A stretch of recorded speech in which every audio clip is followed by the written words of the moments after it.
નશાના કાળા કારોબાર સામે અમદાવાદ પોલીસને મળી મહત્વની સફળતા। બિસ્કિટના બોક્સમાં છુપાવેલું ₹14 કરોડ 16 લાખથી વધુ કિંમતનું ડ્રગ્સ ઝડપાયું। એક શખ્સની ધરપકડ, નાઇજીરિયન નાગરિક સહિત અન્ય લોકોની સંડોવણી હોવાનો પૂછપરછ દરમિયાન ખુલાસો।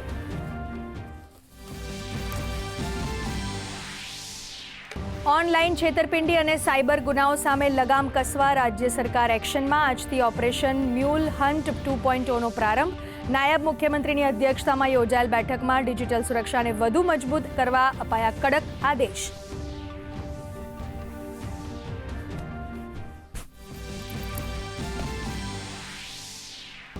દક્ષિણ આફ્રિકાના ઉપરાષ્ટ્રપતિ ભારતના પ્રવાસે। ઉપરાષ્ટ્રપતિ સીપી રાધાકૃષ્ણન સાથે કરી મુલાકાત। વિદેશ મંત્રી ડોક્ટર એસ જયશંકર સાથે પણ બેઠક।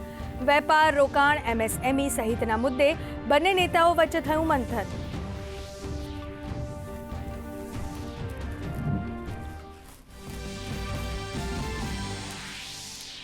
રાષ્ટ્રપતિ દ્રૌપદી મુર્મુએ જનજાતિ શિષ્યવૃત્તિ લાભાર્થી વિદ્યાર્થીઓ સાથે કરી મુલાકાત। કહ્યું, દેશમાં પ્રતિભાનો અખૂટ ભંડાર।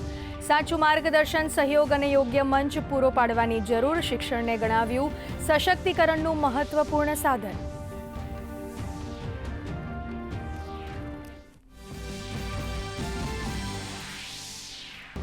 ઐતિહાસિક વ્યાપારિક સમજૂતી શૃંખલામાં ઉમેરાશે વધુ એક છોગું।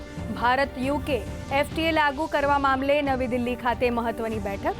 કેન્દ્રીય મંત્રી પિયુષ ગોયલ અને બ્રિટનના વેપાર સચિવ વચ્ચે વાર્તાલાપ ચાલુ।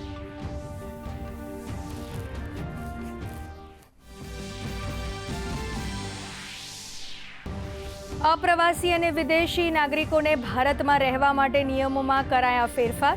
ભારતમાં 180 દિવસથી વધુ પ્રવાસ કરવા માટે વિઝા સમાપ્તિ પહેલા નોંધણી કરાવવી અનિવાર્ય।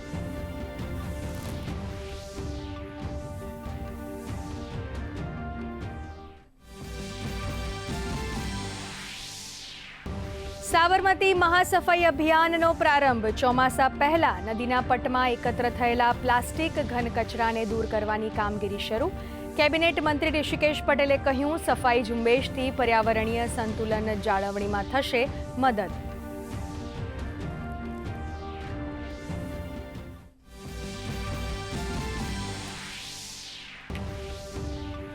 રાજ્યના અનેક શહેરોમાં વરસાદી વાતાવરણ। અમદાવાદ, ગાંધીનગર સહિત 14 જિલ્લાઓમાં ભારે પવન, ધૂળની ડમરીઓ સાથે મેઘગર્જનાનું ઓરેન્જ એલર્ટ। 5 જૂન સુધી સૌરાષ્ટ્ર કચ્છના અનેક વિસ્તારોમાં હળવાથી મધ્યમ વરસાદની શક્યતા। તો કેરળમાં 2 જૂને ચોમાસાનું થશે સત્તાવાર આગમન।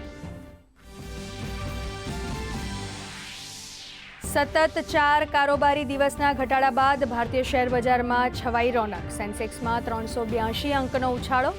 નિફ્ટી 23,500ની સપાટીની નજીક બંધ। ઓટો, રિયલ્ટી અને એફએમસીજી શેરોમાં લેવાલી। સોનામાં 1500 ચોરસ, ચાંદીમાં 3500 રૂપિયાનો વધારો। ડોલર સામે રૂપિયો 28 પૈસા થયો નબળો।